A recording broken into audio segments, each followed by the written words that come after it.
এই জায়গাটা খুব সুন্দর, ছবিগুলো খুব ভালো আসতেছে। ইস, অল্পের জন্য খাবার পাইলাম না রে। এই কুমির থাম, আর কি মানুষ মনে হয় না তুই জাগটা খাবার চাস? তোর পেটে এত খিদে কেন? তাই দেখ তুই আমাকে এইভাবে মারলু। এ সামনে আর একটু মানুষ খামু, তুই আমাক খাবো, তো বক্সিং মেরে উড়ালাম। এই লোকটা নদীর বসি দিয়ে মাছ ধরবেন নিছিল, একটু পুঁটি মাছ ধরছে। নিম্নি পক্ষে 100 জন মানুষ আছে ওর কাছে মাছ ধরার নাকি।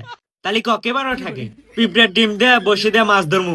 এ দুটো ডিম, কতদিন হয়ে গেল ডিম খাই না, দুটো ডিম পোস্ট করে খামু। এই যে একটা পক্ষে আসতেছে, গুলি মেরে দেই। আমি গুলি করা শুরু করছি, নিম্নে পক্ষে 1000 লোক গুলি করা শুরু করে দিছে। হ্যাঁ, সব বনাসেরা কোন থাইলো, এখন আমি কি হরমু? প্যারাশুট দিয়ে নিচে নেমে যাই। এই জাবদুল আমার কাছ থেকে 1000 টাকা নিয়েছিল, দেয় নাই। আজকে তোর শেষ দিন। হ্যাঁ, তুই আমাকে মারবে রাখছু? কচ্ছপের বাচ্চা, তোর শ্বাস কত? তুই আমাকে মারবে রাখছিল। তোকে কমট বাথরুমের ভিতরে আটকা থিয়ে দেবো, বারাস না কইতাছি। এ হে, সরাসরি নদী দেশে বললাম। কিরে কচ্ছপ, তুই আমাদের এলাকায় যাচ্ছ?